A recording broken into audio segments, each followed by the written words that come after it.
أشهد أن لا إله إلا الله وحده لا شريك له وأشهد أن محمدا عبده ورسوله لا نبي بعده اللهم صل وسلم وبارك على سيدنا محمد وعلى آله وأصحابه أجمعين أما بعد.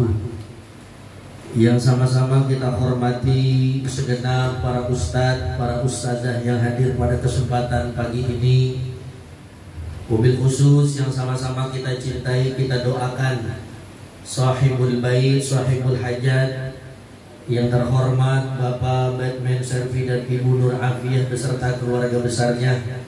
Bareng-bareng kita doakan, kita bilang amin, biar ada kenceng kita doain, mudah-mudahan beliau berdua panjang umurnya, mudah-mudahan sehat badannya, amin, mudah-mudahan barokah hidupnya, amin, insya Allah perjalanannya diberikan keselamatan, amin, dan pulang ke Indonesia dalam keadaan membawa predikat haji yang mabrur, amin, amin.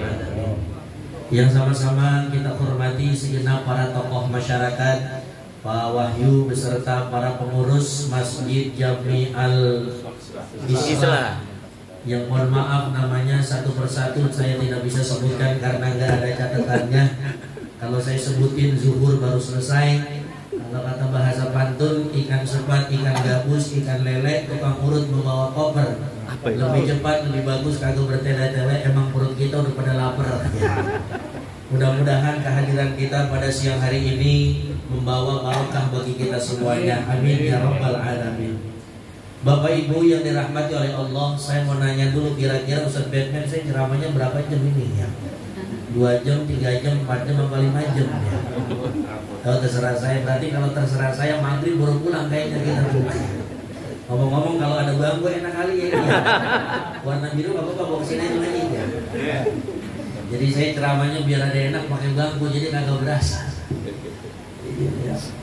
Izin ya Ustaz Batman ya, maafin ya, maafin. Nah ya udah begini aja dah ya. Enak dah begini. Izin Ibu ya, maafin ya. Bapak Ibu yang dirahmati oleh Allah Subhanahu wa taala. Orang berangkat ibadah haji apapun ibadahnya, itu yang pertama yang menjadi catatan jangan sampai salah niat. Makanya di mana-mana saya ceramah walimatus safar, orang mau berangkat haji, orang mau berangkat umroh, saya nekenin 2. Orang kalau mau berangkat haji niatnya cukup 2. Apa itu Ustaz? Yang pertama niatnya ibadah, yang kedua niatnya ziarah. Ibadahnya di mana? Ibadahnya di depan Ka'bah. Ziarahnya kemana? Ke makam Nabi beserta para sahabat. Ke Madinah dulu atau Mekah dulu? Kalau ke Madinah dulu berarti enak. Kita ngapain? Ziarah dulu ke makam Nabi yang ada di Masjid Nabawi. Alhamdulillah, saya 4 bulan ini 2 kali bolak-balik ke Mekah sama Madinah. Terakhir kemarin April ngecek persiapan haji. Kota Madinah sekarang udah enak, adem, kondisinya sekarang sedang peralihan dari musim dingin ke musim panas. Panasnya terakhir saya ke sana sekitar 45 derajat. Oh, kalau di Bekasi 45 derajat masak telur matang kali ya. Maka yang pertama itu, kita jangan sampai salah niat. Kalau sampai Madinah dulu ziarahnya ke mana? Tentu ziarah ke makam manusia yang paling mulia, Rasulullah Shallallahu Alaihi Wasallam. Mesti orang yang udah pernah berangkat umroh, orang pernah berangkat haji, nyampe Madinah pasti yang dikerjain satu, dia memperbanyak ibadah, sholat sunnah, memperbanyak sholawat. Betul. Bu, masih hidup, masih. Nyampe Masjid Nabawi kita ngapain? Satu, ketika kita masuk ke dalam Masjid Nabawi, tentu kita seperti ke masjid biasa, sholat tahiyatul masjid. Orang Betawi bilang apa? Kalau orang Betawi bilang nyampe Masjid Nabawi kita ngucapin apa? Ngucapin salam dulu kepada siapa? Rasulullah Sallallahu Alaihi Wasallam. Ngapain lagi Ustaz? Kita kerjain dah tuh berapa banyak sunnah-sunnah yang memang ulama ajarkan. Kalau nyampainya jam 1 malam enak biar bisa langsung sholat tahajud. Betul. Terserah dah, jumlah rakaatnya berapa Ustaz? Sebanyak-banyaknya. Cuman kadang-kadang jamaah kita bilang begini Ustaz, Ustaz, saya kalau mau tahajud emang hajatnya lagi banyak, bisa nggak 10 rakaat? Lanjut, saya bilang boleh. 12 rakaat boleh kagak Ustaz? Boleh, emang hajatnya lagi banyak. Atau anaknya 5, sekolah butuh duit, bahkan hajatnya banyak. 2, dagangannya lagi seret biar lancar. Bininya ngomel mulu biar diem begitu kira-kira. Tergantung bagaimana, sebab Allah Subhanahu wa Ta'ala itu adalah Tuhan yang istimewa. Apapun yang kita lantunkan, apapun yang kita kerjain pasti dinilai pahala oleh Allah Subhanahu wa Ta'ala. Ini baru bab Madinah, Ustaz. Terbang Mekah panjang, makanya saya minimal ceramah 3 jam dah kelar ini kira-kira ya. Dan kalau udah siang mah itu makanan takut saya dingin aja, makanya cepat aja Ustaz ya. Pokoknya 5 menit selesai begitu kira-kira. Ziarah kemana lagi? Tentu kepada sahabat-sahabatnya Nabi yang ada di sebelah timur daripada Masjid Nabawi. Apa namanya? Namanya Jannatul Baqi. Di situ nanti kita ziarah kepada para sahabatnya Rasul, istri-istrinya Nabi. Mungkin sebagian saudara-saudara kita yang orang Indonesia emang wafatnya di mana? Wafatnya di Madinah, dikuburin di mana? Di Jannatul Baqi. Ini Jannatul Baqi kuburan bukan sembarang kuburan spesial. Siapa yang meninggal dalam satu riwayat di dalam dimakamkan di kuburan Baqi, maka nanti di yaumil kiamah diberikan syafaat oleh Rasulullah sallallahu alaihi wasallam. Bapak Ibu yang dirahmati oleh Allah Subhanahu wa Ta'ala, ingat niatnya ibadah, niatnya ziarah. Nanti ketika kita mulai haji besarnya, ingat kata Quran, ada 3 larangan yang gak boleh dikerjain sama orang yang sedang melakukan ibadah haji. Apa Ustaz 3 itu? Yang pertama fala rafatha, yang kedua wala fusuqa, yang ketiga wala jidala fil haji. Kata Al-Baqarah ayat 197, ini perhatiin nih yang mau berangkat haji. Nyampe Mekah, jaga banget diri kita, terutama hati kita, jangan sampai berkata apa yang kira-kira membuat kita rugi. Betul apa betul? Makanya orang bilang apa? Orang mau ibadah haji yang pertama kali dipersiapin apa? Hatinya. Hatinya kudu gimana Ustaz? 1, kudu bener, niatnya apa? Ngelangkahnya buat apa? Sebab banyak orang sekarang ibadah niatnya bukan cuma buat Allah, buat yang lain-lainnya. Betul apa betul? Biar dibilang tenar keren. Udah berangkat haji berapa kali setahun, setiap tahun berangkat, 5 tahun berturut-turut, 5 tahun kali berangkat. Selfie depan Ka'bah, apalagi orang Indonesia, ya Ustaz Batman ya, dikit-dikit selfie. Halo guys, saya sekarang berada di depan Ka'bah guys. Saya biasanya sholat di Al-Islah, alhamdulillah sekarang ada di depan Ka'bah guys. Jadi tuh yang begitu-gitu tuh. Pak Ustaz boleh nggak foto depan Ka'bah? Boleh. Yang penting kita jaga niatnya, jangan sampai ria, jangan sampai sombong. Ini penyakit yang biasanya kita kadang-kadang kagak berasa. Betul betul. Bu, betul Bu. Ini lapar apa gimana ini kira-kira? Ingat 3 larangan, fala rafatha. Apa artinya Ustaz rafatha? Rafatha itu jangan, hati-hati Ustaz. Jangan sampai kita apa? Berhubungan dulu sama istri kita. Tahan dulu sampai tahan. Ini larangan Quran nih, ya, bukan larangan Ustaz.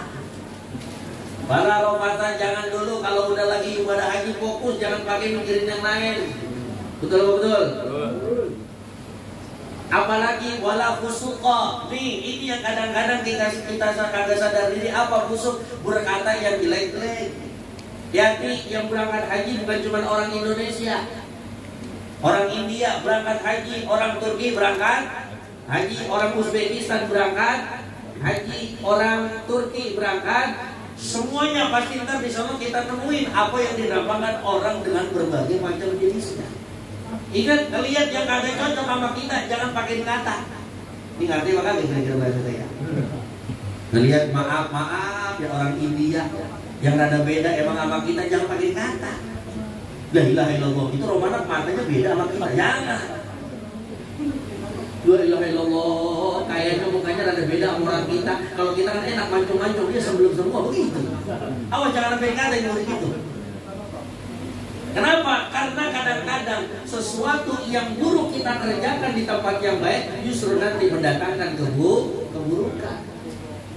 Jadi doa di Masjidil Haram itu dikabulnya luar biasa. Saya punya pengalaman, saya nggak usah ngomong ke orang lain dah, saya ngomong diri saya sendiri. Di benar-benar akhirnya jadi pelajaran buat saya. Padahal di bab bercanda Ustaz Ben. Saya Februari alhamdulillah umroh aman. Enaklah begitu. Kemarin saya April berangkat lagi, la ilaha illallah. Baru itu saya ngerasain masuk rumah sakit di kota Mekah. Padahal sebelumnya ini mau bahasa bercanda aja, tapi benar-benar Allah itu maha mendengar, dikabul langsung. Tahadus bin Nikmah, saya punya jamaah. Beliau pengen banget sholat di depan Ka'bah.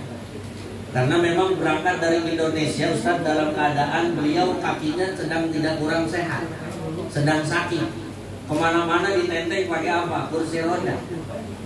Satu cerita saya ditelepon sama ibu itu, Bu, Ustaz bisa nemenin saya nggak sholat di depan Ka'bah? Karena saya udah 1 hari ini kayaknya sholat di hotel kurang enak. Akhirnya saya bilang begini, Ibu ayo saya temenin, saya sama teman saya berdua. Pak Ustaz, cuman saya pakai kursi roda ya, boleh nggak kira-kira? Boleh Bu, ayo saya temenin sampai depan Ka'bah, saya bilang begitu. Pak kursi roda. Boleh. Singkat cerita, nggak bisa sampai depan bahkan Ka'bah, cuman di pelatarannya dikit itu. Terus kata teman saya, kebetulan dia sama anaknya, Bu saya tinggal di sini ya. Ibu mau sampai kapan? Waktu itu saya antarkan asar. Dia bilang, Ustaz saya nanti balik lagi ke hotel jam 9 malam, boleh nggak kira-kira? Boleh Bu, tidur di masjid juga boleh sebenarnya. Peraturan di sana, kursi roda yang dipakai kalau pengen keluar lagi dari Masjidil Haram harus ada orang yang pakai dulu. Singkat cerita saya beradu nih ngobrol sama teman saya, ini kira-kira yang numpang siapa pulang ke hotel? Akhirnya kata teman saya, udah Ustaz aja yang duduk, kan badan saya ada gede, enak juga kan di orang pakai kursi roda. Saya bilang begini, ya Allah sambil bercanda padahal. Bu, saya cobainnya kursi rodanya, saya duduk. Lebih esok paginya saya duduk bawa ke rumah sakit pakai kursi roda.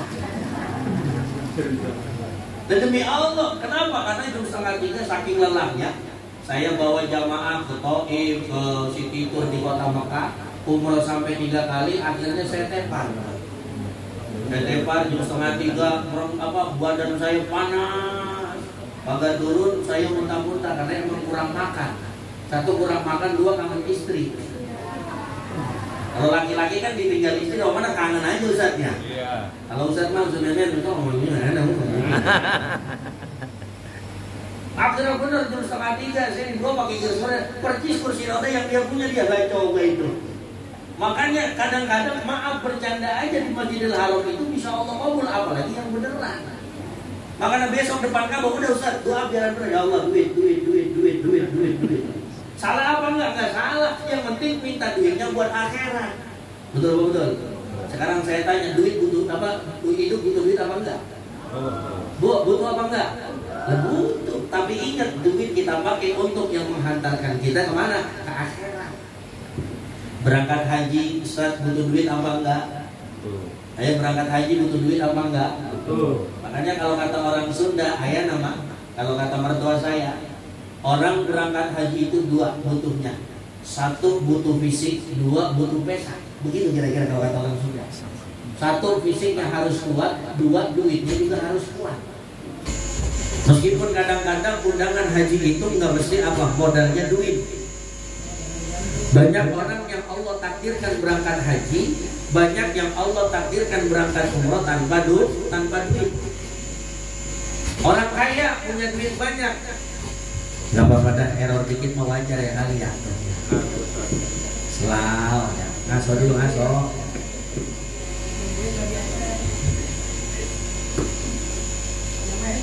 Terus,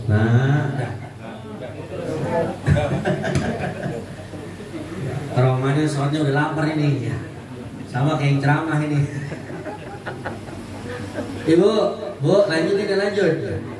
Jadi butuh 2, 1 butuh fisik yang kuat, 2 butuh duit yang banyak juga, meskipun gak harus banyak.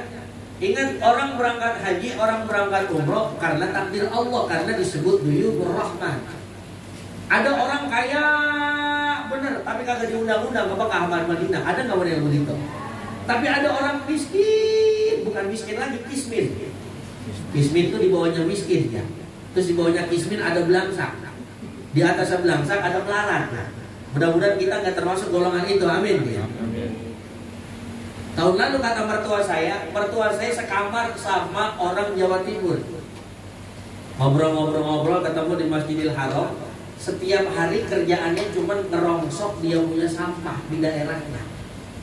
Tapi Allah takdirin berangkat apa? Takdirin Allah berangkat haji. Makanya orang yang berstatus sebagai orang yang dipanggil haji, maka statusnya sebagai duyufur rahmat, tamu kesayangannya Allah Subhanahu wa ta'ala. Mudah-mudahan kita semuanya nanti berhak diundang oleh Allah Subhanahu wa ta'ala. Kembali kepada niat. Niatnya ditata. Ya Allah, jangan sampai kita berangkat haji bener dah, jangan sampai buat sombong-sombongan. Cuman di Indonesia doang orang berangkat haji, habis itu ada titelnya H titik. Di Jerman, teman saya di Jerman orang pulang haji kagak ada titel H titik, nggak ada. Indonesia doang. Bagaimana Ustaz kalau tiap tahun berangkat hajinya tiap tahun, berarti kan hanya ada 5. H titik, H titik, H titik dulu panjang banget. Makanya dulu di Indonesia ada film tukang bubur naik haji. Ingat apa kagak tuh kira-kira ya? Haji Muhyiddin sama Haji Sulam. Kerjaannya bukan berangkat haji, berantem Haji Muhyiddin sama Haji Sulam. Haji Muhyiddin kagak berangkat haji, Haji Sulam jadi tukang bubur. Haji Sulam kebetulan emang dia orangnya apa baik.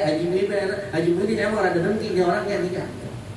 Orang punya nikmat dia marah, orang punya nikmat dia syirik. Nah, naudzubillahi min.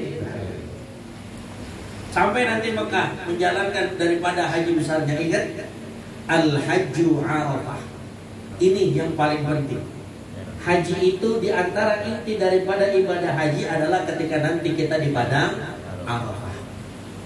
Ngapain di padang Arafah? 3. 1. Perbanyak taubat. Sebab apa? Arafah itu kalau kata Syekh Muhammad Sa'id Ramadan Al-Buti adalah gambaran bagaimana nanti kita di padang mahsyar. Kalau di padang Arafah mungkin enak, suami masih kenal sama istrinya, tetangga masih kenal sama tetangganya, satu KBIH masih kenal sama satu KBH. Tapi nanti di padang mahsyar, kata Quran, yauma yafirrul mar'u min akhihi wa ummihi wa abihi wa sahibatihi wa banihi. Latihan makanya di padang Arafah. Semuanya cuma sehelai dengan apa? Kain. Nggak ada perhiasan-perhiasan yang kita pakai. Emang nggak boleh. Betul apa betul? Yang kita kerjain perbanyak taubat, baca istighfar, banyak apa lagi, banyak yang namanya zikir kepada Allah. Ingat ya Allah, betapa hebat karunia-Mu yang Kau berikan kepada aku. Di padang Arafah sekarang alhamdulillah Ustaz, kemarin saya ngecek ke sana, insya Allah Arafah sekarang lebih enak. Karena kemarin terakhir saya dapat laporan kalau tidak salah kita nggak usah bawa karpet, karpetnya udah disiapin. Bawa tiket-tiket tepus saja dah sama sejadah aja. Karena alhamdulillah persiapan haji sekarang ketika saya kemarin ngecek udah agak enakan. Tenda-tendanya juga alhamdulillah udah enak, nggak kayak tenda camping pramuka. Makanya insya Allah mudah-mudahan haji tahun ini insya Allah berjalan dengan lancar. Amin ya robbal. Amin. Sebenarnya orang Indonesia tahun ini banyak dapat tambahan kuota haji. Cuman satu yang dipikirin sama Menteri Agama, kalau kuotanya ditambah fasilitas yang nggak memadai, kesian jamaahnya. Betul apa betul? Yang paling ribet Ustaz, kemarin saya cek itu nyiapin apa? Nyiapin toilet yang paling ribet itu. Kalau cuma tenda, karpet, banyak bisa kita beli toilet. Apalagi orang Indonesia doyan makan. Apa aja diumpat sama dia. Sehari kadang-kadang bukan cuma 3 kali makan, 5 kali makan. Apa pikiran dia? Ustaz Kartawan, saya kayaknya lapar. Saya makannya harus menyiapkan amunisi yang agak banyak. Makanya dipikirin toiletnya. Coba bayangin kalau satu orang masuk toilet, maaf buang air besar. Orang Indonesia nggak cukup BAB 3 menit. Ada BAB 3 menit. Oh, Pak, ada BAB 3 menit. Minimal paling cepat itu 10 menit. Itu juga kalau kagak digedor-gedor. Pengalaman kita kalau udah antri banyak begitu, Pak, mau gedor juga kagak enak. Kenapa? Emang lagi enak, lagi apalagi sampai bunyi. Nah, itu berarti lagi enak tuh. Kita mau ganggu kan gak enak juga begitu kira-kira. Jadi di Arafah Arafah, ayo fokusin besok Ustaz. Banyakin apa? Istighfar. Ya Allah, minta ampun. Lihat bagaimana keadaan kita nanti di padang mahsyar. Bayangin aja dah. Makanya banyak orang ketika di padang Arafah itu nangisnya luar biasa, keluarin air mata yang istimewa. Air mata apa dia bilang? Air mata minta ampun kepada Allah Subhanahu wa ta'ala. Makanya dua yang diharapin orang pulang dari ibadah haji. Apa Ustaz? Yang pertama mudah-mudahan pulang dari ibadah haji dosanya diampuni oleh Allah Subhanahu wa ta'ala. Sebab apa? Manusia tempatnya Ayo, sekarang saya tanya semuanya, nyaut yang jujur, jangan ada dusta di antara kita. Kira-kira kita punya dosa apa enggak ini Bapak Ibu? Dikit apa banyak? Banyak aja apa banyak aja? Apa banyak? Bikin begitu kira-kira. Makanya beruntung yang dipanggil untuk ibadah haji. Yang pertama itu, ya Allah, mudah-mudahan pulang haji dosa kita diampuni oleh Allah Subhanahu wa ta'ala. Urusan besok pulang haji bikin dosa lagi, wajar manusia. Ya, betul. Ustaz Batman tenang, sampai rumah kalau bikin dosa lagi, manusia bukan malaikat. Apalagi Tuhan. Maka dalam satu riwayat dikatakan Al-Hajju Arafah. Ini yang menjadi inti daripada ibadah haji. Jamarat nanti juga jangan dilupain, mabit, semua insya Allah semuanya dipersiapkan dengan baik. Ketika orang ibadah haji, saya bilang tadi ada 3. Wala rafatha wala fusuqa, ucapannya dijaga yang baik-baik. Maaf ya, orang kita alhamdulillah Indonesia urusan ibadah, urusan sholat, belajar fikih dan akhlaknya udah paling terbaik menurut saya. Saya saksikan berapa kali urusan sholat di Masjidil Haram itu orang Indonesia paling enak, paling rapi. Kita udah takbir Allahu Akbar, biasanya sebelum takbir depan kita taruh sater. Sater itu pembatas. Artinya menurut ulama fikih kita, kalau ada orang sholat di depan kita udah sater, kita kasih sater pembatas, berarti jangan lewat depan orang sholat. Kenapa? Haram hukumnya. Betul betul. Tapi ingat, nanti kita di Masjidil Haram banyak orang-orang dengan berbagai macam mazhabnya. Ada yang mazhabnya Hanafi, ada Maliki, ada Hambali, kita Syafi'i. Makanya ketika nanti di depan Ka'bah, udah kalau ada yang nggak kira-kira cocok dengan kita, antepin aja kalau bahasa orang Betawi, jangan pakai dikata. Kadang-kadang kita lagi sujud, orang India lewatin kepala kita. Kalau di rumah kita gagal begitu kira-kira ya. Cuman kalau udah di depan Ka'bah nggak usah diapa, nggak usah dikata, udah biarin. Disitulah kadang-kadang kesabaran kita diuji. Betul. Haji, Bu, kalau pengen sholat di depan Ka'bah, udah pasti apa? Udah pasti rebut-rebutan. Orang Indonesia itu maaf kalau secara fisikalnya itu paling apa? Paling kecil. Sekarang yang lagi banyak itu 2 negara kalau saya perhatiin. Satu Uzbekistan. Lagi rame banget orang Uzbekistan sekarang. 2 orang Turki, secara body dia kan setengah Asia, setengah Eropa.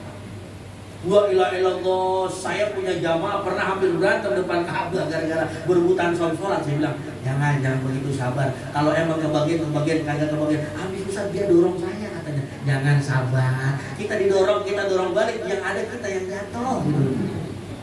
Kenapa? Karena emang bodinya dia gede-gede. Tapi Masya Allah, di situ kadang-kadang kalau kita berdoa kepada Allah, ya Allah berikan kemudahan, semuanya dilancarkan oleh Allah Subhanahu wa ta'ala. Amin ya Rabbal alamin.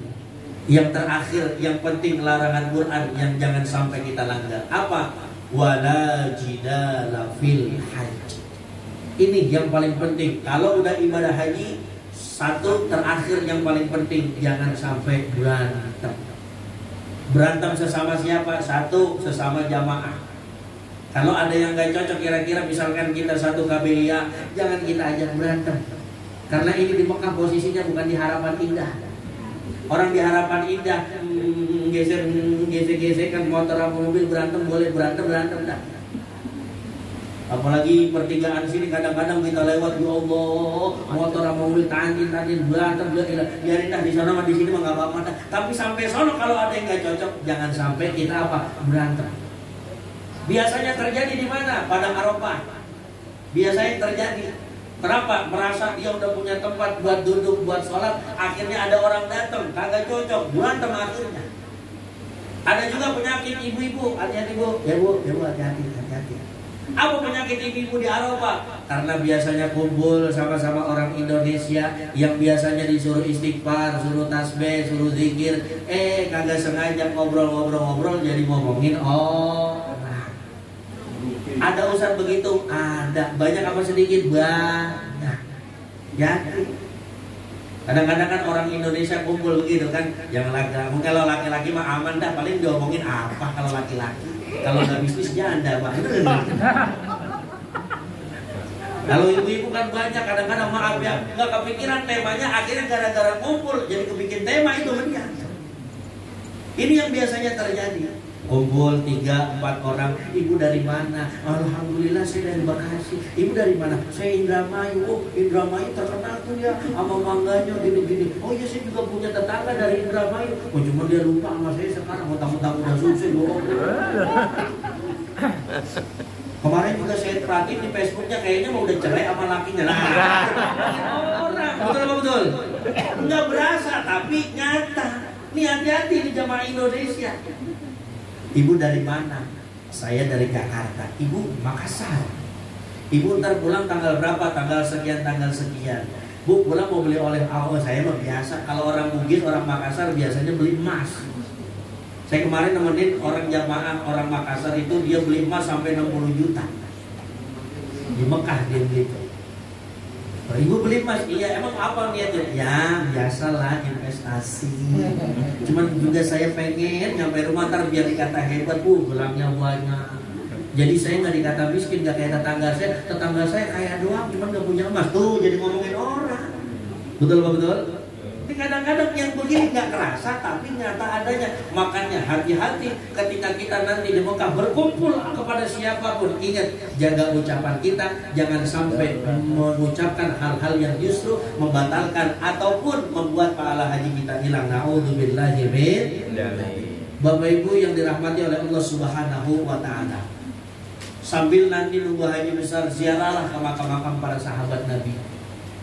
Kalau di Madinah kita biasa ziarah kemana? Ke Jabal, namanya Jabal Uhud. Sholat di Masjid Tuba. Mana? Pokoknya kalau ada di mana di situ ada masjid, sholat. Nyampe Mekah, Ustaz saya mau ziarah aja kemana? Di Jannatul Ma'lah. Di situ ada makamnya Sayyidatuna Khadijah al-Kubra binti Khuwailid, istri Nabi yang pertama yang paling dicintai Nabi, dan Nabi tidak menikah untuk kedua kalinya sebelum Khadijah wafat. Makanya kalau ada laki-laki bilang saya nikah karena niat sunnah Rasul, sedangkan bininya masih seger, berarti dia berdusta atas nama Rasul. Nah betul ya. Itu kadang-kadang begini, bahkan kemarin kalau saya itu umroh pasti jamaah saya ajak ataupun haji keliling ke Jannatul Ma'lah, karena di situ ada makamnya gurunya guru saya. Makanya orang Indonesia sebenarnya kalau ziarah ke Jannatul Ma'lah itu beruntung. Bukan hanya ziarah ke makam Sayyidatuna Khadijah, tapi ke makam para ulama-ulama yang ada di Indonesia tapi wafatnya di Mekah. Ada Syekh Khatib Sambas, ada Syekh Nawawi Al-Bantani. Orang Banten pasti kalau ke Mekah itu ziarahnya ke situ juga. Ke makamnya siapa? Syekh Nawawi Al-Bantani. Itu agak pojok paling atas, enak tuh posisinya beliau. Ada siapa lagi? Saya punya gurunya guru saya Al-Maghfurlah, Syekh Maimun Zubair di situ. Kita ziarah ke Jannatul Ma'lah, ingat siapa tuh? Khadijah. Bu, ibu, nih ibu contoh Khadijah. Khadijah itu dalam kitab fikih Sirah Nabawiyah yang dikarang oleh Syekh Muhammad Sa'id Ramadan Al-Buti, itu perempuan sekaya-kayanya perempuan. Sepertiga kota Mekah kekayaannya punya siapa? Punya Khadijah. Nanti Ustaz kalau seumpama keluar daripada tempat sa'i, depan mas'ah, tempat sa'i kan kita keluar, sampingnya ada toilet. Depan toilet itu ada satu pelataran, ada satu apa itu namanya tuh tempat, yang mana tempat itu berbeda dengan keramik Masjidil Haram. Saya buka satu atlas tentang Saudi Arabia, terutama tentang Mekah. Itu Masya Allah tempatnya kecil, nggak terlalu lebar. Itu lantainya beda dengan lantai Masjidil Haram. Ternyata bekas apa? Itu dulu bekas rumahnya Sayyidatuna Khadijah. Kalau kita lihat kita mungkin nangis Ustaz. Kenapa begitu? Tempatnya nggak terlalu lebar. Bayangin orang yang punya kekayaan sepertiga kota Mekah, tapi rumahnya sederhana. Beda sama kita. Kalau kita punya rekening, maaf di BCA taruh 13 miliar, kira-kira rumah kita kecil apa gede? Nah, minimal di JGC kita beli yang 3 lantai itu. Tapi hebatnya Siti Khadijah, Bu. Belajar Bu dari Siti Khadijah. Kita juga laki-laki belajar juga. Apa pelajarannya Ustadz? Siti Khadijah hartanya banyak, tapi Masya Allah ini perempuan hebat. Kenapa? Hartanya habis demi laki-laki, untuk lakinya. Siapa? Rasulullah Shallallahu Alaihi Wasallam. Makanya kalau kata bahasa saya, Khadijah itu perempuan hebat. Kenapa? Karena hartanya rela habis demi suaminya. Kalau zaman sekarang kebalik, harta suami habis untuk istrinya. Dipakai buat apa? Buat 3. 1 traveling, 2 shopping, 3 glowing. Ini fardu ain buat perempuan sekarang nih. Shopping kemana? Oh, berangkat ke Singapura. Ngapain ke Singapura? Beli tas doang. Padahal di Mangga 2 ada yang mereknya Louis Vuitton ataupun Gucci. Cuman kalau Gucci di Tanah Abang itu cepet dapat 3. Ustaz tahu aja, saya kan sering nemenin emak saya belanja. Shopping wajar, boleh nggak perempuan zaman sekarang shopping Bu? Boleh, emang kebutuhan. Wajib ya. Tapi ingat kadang-kadang maaf, shopping kita itu, traveling kita itu, glowing kita itu menyesuaikan dengan budget suami kita. Pernah ada satu jamaah datang ke saya. Jadi gara-gara ngelihat orang lain dia datang ke saya punya duit 300.000. Bilang ke begini sama saya, guru, Ustadz, saya punya duit 300.000, kalau mau jalan-jalan kembali kayak tetangga bisa apa enggak? Saya jawab, ayo Cing, ikut saya ke bandara, kita naik pesawat, sampai tengah jalan diceburin kita ke laut ya. Saya bilang kalau punya duit 300.000 jangan pakai kembali, kemana? Ke Ragunan, masih banyak kembaliannya. Emang gitu Ustadz? Iya, orang kembali kagak cukup 300.000. Makanya saya tanya sama dia, maaf Cing, emang laki kerjaannya apa? Ngojek Ustaz. Orang berangkat ngojek paling dari pagi, berangkat sore, paling banter dapat 150.000. Kali orang yang kembali enak, emang suaminya per bulan penghasilannya 50 juta. Kedua paling kembali habis 15 juta, kembalian masih banyak. Nah tukang ngojek berangkat kembali, lah pusing. Saya bilang udah Cing, segini aja. 300.000 biar enak, biar nikmat, kagak usah kembali. Kemana? Berangkat ke Ragunan. Ragunan kan murah, Jack Lingo gratis, busway 3,5, PP 7.000. Masuk ke Ragunan yang 4.000 baru 11.000. Beli keju Pala Batunya 4.000 baru 15.000. Beli bakso 20.000 baru 30.000, 5.000. Pisang sesisir buat ngasih makan monyet 15.000 baru bocah. Kembalian masih banyak apa kagak? Masih banyak. Apa kata dia? Bener kata Ustaz. Akhirnya berangkat ke Ragunan, malamnya bikin nasi liwet. Bikin nasi liwet, tahu goreng, tempe goreng, ayam goreng. Apa dia bilang sama saya? Bener kata Ustaz, orang mau bahagia nggak kudu mahal.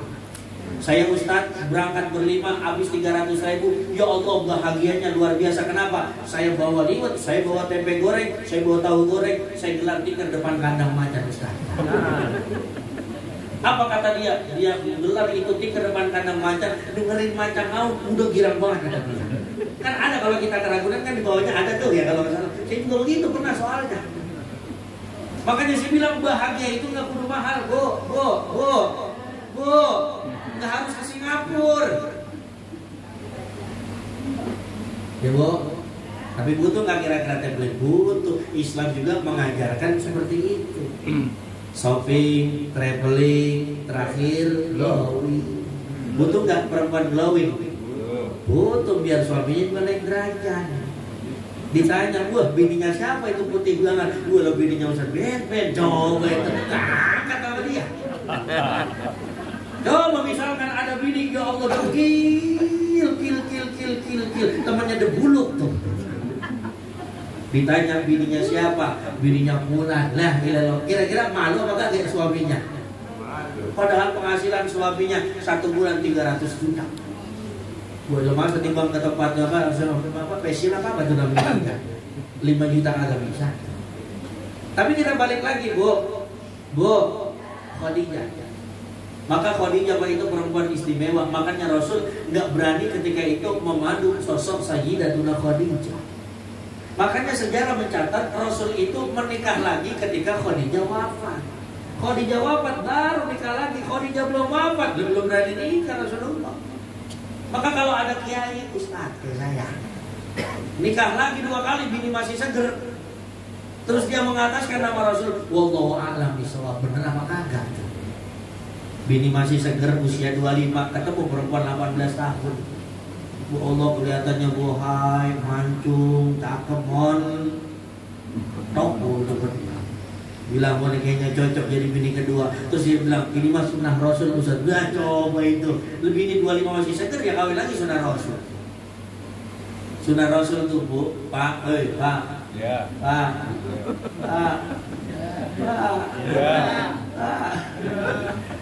Beliau setelah Khadijah wafat, nikahnya bukan sama Aisyah. Nikahnya dengan beberapa perempuan, yang mana perempuan ini statusnya sebagai janda, lemah, kismin, melarat, belangsak. Kenapa? Karena ditinggal wafat sama sahabat Rasul ketika perang Uhud dan perang Badar. Baru nikah lagi sama Aisyah setelah nikah sama janda. Udah begitu jandanya bukan janda pirang, bukan janda pirang. Jandanya tua 65 tahun, rumahnya reot, anaknya banyak. Sekarang laki-laki mau nggak kawin sama janda model begitu? Bu, jawab Bu. Kayak gini apa enggak? Saya juga ditawarin kayaknya nggak mau. Agak nantilah insya Allah kita belajar dari Sayyidatuna Khadijah. Saya kalau ke sana itu selalu nangis. Ada satu hadis Nabi Muhammad SAW yang bunyinya almar'u ma'a man ahab. Jadi seseorang itu nanti di yaumil qiyamah akan dikumpulkan bersama siapa yang dia cintai.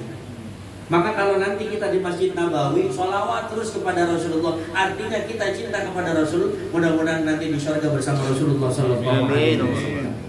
Saya punya gurunya guru saya namanya Al-Maqbul Ki Haji Maimun Zubair di Mekah.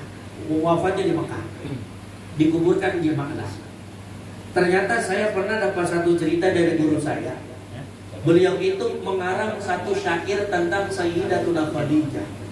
Beliau wafat ketika musim haji 6 tahun yang lalu kalau tidak salah. Jadi sebelum beliau wafat, beliau itu mengarang satu syair tentang Khadijah al-Kubra yang bunyinya Sa'duna fid dunya, fauzuna fil ukhra bi Khadijah al-Kubra wa Fatimah az-Zahra.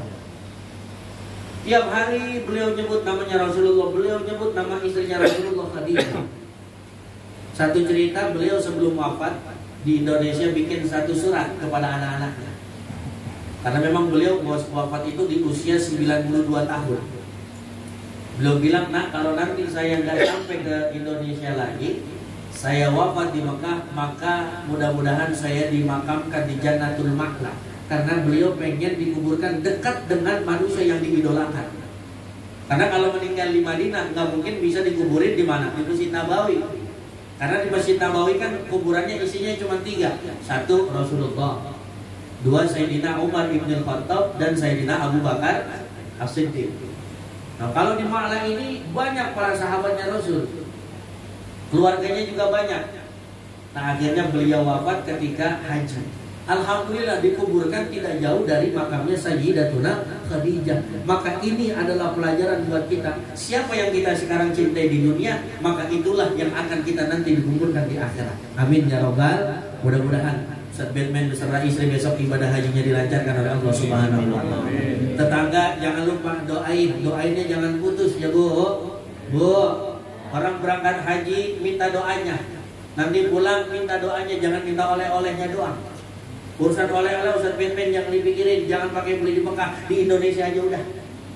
Karena banyak orang Indonesia kalau udah pulang dari Mekah, dari Madinah, la ilaha illallah, nyiapin koper kosong dari Indonesia biar isinya oleh-oleh. Betul. Dibeli gamis, padahal gamis sono sama gamis ini sama baik. Apalagi mungkin Ustaz udah tahu kalau kita pulang dari masjid dan Masjidil Haram, Masjid Nabawi, biasanya ada orang jualan gamis. Jokowi 50, Prabowo 100 gitu. Kan bahasanya begitu. Karena orang di sono alhamdulillah duit kita laku 50.000 sama 100.000. Yang kagak laku gocengan sama 10.000. Tapi kalau gocengan sekarang laku Pak, 10 ribuan laku buat siapa? Buat orang-orang yang kerja di sekitaran Masjidil Haram. Ini Ustaz jangan lupa bawa duit recehan ke sono biar ada banyak. Biasanya pegawainya orang Bangladesh, orang Pakistan. Biasanya kalau kita ke Masjidil Haram, tiba-tiba ada orang megang sapu kan biasanya ngucapin salam sama kita. Assalamualaikum. Itu tandanya dia sedang minta uang kepada kita. Nah, itulah jadi asbab sodakoh kita juga. Ustaz dia nerima nggak kalau dikasih goceng? Nerima. Saya pernah tiba-tiba diketok, tok sama petugas hotel. Ternyata dia ngumpulin duit dari orang Indonesia. Isinya gocengan 10 ribuan. Akhirnya dia minta tuker realan sama saya. Kenapa? Emang dia terima 10 ribu, 5.000. Makanya orang Indonesia di sana terkenal dengan apa? Dengan kebaikan sodakohnya. Tuh orang Indonesia, alhamdulillah. Yang penting jangan 2.000. Kalau 2.000 bingung kita nukerinnya. Ya, makanya mudah-mudahan ya Allah kita semuanya dilancarkan oleh Allah Subhanahu wa taala. Urusan oleh-oleh jangan banyak-banyak, udah dari sana. Yang penting kalau saya nekenin sama jamaah, kalau mau berangkat ataupun pulang haji maupun umroh, cukup oleh-oleh yang enak dibawa dari Madinah. Itu apa? Korma ajwa. Itu aja sebenarnya. Kenapa? Karena korma ajwa di Madinah itu adalah korma yang istimewa. Bahkan dicatatkan dalam satu riwayat hadis, siapa yang makan korma ajwa setiap pagi 7 butir, maka dalam satu hari itu dia akan dijauhkan daripada orang-orang yang jelek, daripada sihir dan lain-lainnya. Tuh keberkahan yang banyak orang sukanya lupa. Berangkat ke kebun korma, dia beli apa? Coklat dulai. Jasti, tahu Jasti apa kagak ya? Jasa titipan. Berapa harganya? 25 real. Kalau dirupiahkan 300.000 kurang lebih. Akhirnya koper isinya coklat semuanya. Kormanya kagak ada. Makanya hati-hati Ustaz. Itu kalau tanam murah ya. Sejadah bolehlah pulang tar dari misalkan Masjid Kuba. Karena kalau saya lihat sejadahnya di Masjid Kuba itu sama aja, made in India, made in Turki, ada juga made in Indonesia. Berarti dari Indonesia dibawa ke sono, kita bawa lagi ke Indonesia. Artinya dibenerin kita. Mudah-mudahan. Tapi jangan lupa terakhir oleh-olehnya yang paling penting selain korma ajwa adalah apa? Air zam-zam. Ini adalah air yang istimewa, yang spesial, yang Allah Subhanahu wa taala catatkan sebagai air yang paling istimewa di dunia. Bagaimana caranya Ustaz? Ya pinter-pinter kita. Kalau saya biasanya bawa koper kosong, bawa apa tuh namanya? Gelas-gelas kecil, kita lakban, kita masukin ke dalam koper. Boleh nggak Ustaz? Boleh. Yang penting jangan 1 galon kita masukin ke koper. Ya itu artinya ngerampas yang begitu kira-kira. Bapak Ibu yang dirahmati oleh Allah Subhanahu wa taala, ini saja mungkin yang dapat saya sampaikan. Doa terbaik untuk sahibul bait, sahibul hajat, mudah-mudahan berangkat dan pulang Allah berikan keselamatan. Amin. Karena pahala yang paling besar la jazaa illal jannah. Orang yang berangkat haji ikhlas, tulus karena Allah, tidak dapat pahala kecuali nanti surganya Allah Subhanahu wa taala. Ini saja yang dapat saya sampaikan. Kurang lebihnya mohon maaf. Tetangga jangan lupa ya, doain beliau berangkat, tetap doain. Kalau di kampung-kampung biasanya kalau ada orang berangkat umroh, orang berangkat haji, itu tiap malam Jumat, ya pokoknya sesenggannya itu kumpul baca doa, biar kata cuman air sama kacang, ya syukur-syukur anak biarnya kan ya. Tapi ingat tetangga, kalau cuman air sama kacang jangan pakainya bumel. Kadang-kadang yang bikin ribet itu bukan yang punya rumah, tetangganya. Ji, lu pulang dari mana? Dari Ustaz Batman. Ngapain? Itu perhatian. Apa itu cemilannya? Cuman kuping aja. Besok kesana lagi, kagak gua malas. Makanya terakhir, maafin MC. Kadang-kadang kalau ada orang, Pak, maaf ya. Ada jamaah tanya ke saya, Ustaz, dulu orang tua meninggal, kira-kira tahlilannya berapa malam? Saya tanya punya duit berapa? Kalau duitnya nggak terlalu banyak, jangan terlalu panjang bikin tahlilannya. Udah cukup malam 1, malam 2, malam 3, libur, ntar baru berangkat lagi malam ke-7. Karena orang kita pinter Pak sekarang Pak, malam ke-1 datang, keduanya libur, ketiganya datang, 4, 5, 6 libur, baru datang lagi malam ke-7. Makanya ada grup WA namanya pasukan batalion 137. Siapa itu pasukan 137? Pasukan yang datang malam ke-1, malam ke-3, malam ke-7. Emang karena tahu besek ada di malam itu. Betul apa betul? Dan ini fakta yang terjadi. Setengah tahun yang lalu saya ceramah 5 harian di rumahnya Ustadz Pantun Satofikur Rahman. Kebetulan mertuanya meninggal. Saya ceramah begitu malam ke-5. Kebetulan pas tahlilan malam ke-7 beliau ke rumah saya. Ada acara di rumah saya maulid. Beliau tunjukkan kepada saya satu video apa. Ternyata benar kata Ustadz Amami, malam ke-5 nggak terlalu lama, malam ke-7 bangku sampai nggak pada muat. Kenapa? Karena emang isinya sembako, orang pada datang sembako. Nah, itulah yang terjadi di masyarakat kita. Mudah-mudahan insya Allah nggak apa-apa ya. Biar kata semua kalau malam kedua biasanya kuping gajah, malam keempat biasanya itu kalau bahasa orang Betawi tai gabus apa itu namanya tuh ya. Memang kesian aki-aki kan kalau begitu ya. Aki-aki suruh kuping gajah, ya kesian bikinnya ya. Ini aja mungkin dari saya, kurang lebihnya mohon maaf. Assalamualaikum warahmatullahi wabarakatuh. Waalaikumsalam warahmatullahi wabarakatuh. Jazakumullah khairan katsiran Bapak Ustadz. Luar biasa tausiahnya ya Bapak Ibu ya, penuh pembelajaran dan canda tawa, Masya Allah. Baik Bapak Ibu, selanjutnya kami persilakan kepada Pak D. Haji Ahmad Tamim untuk menyampaikan doa penutup di acara Walimatus Safar Haji pada hari ini. Kepada Pak D. Haji Ahmad Tamim kami persilakan.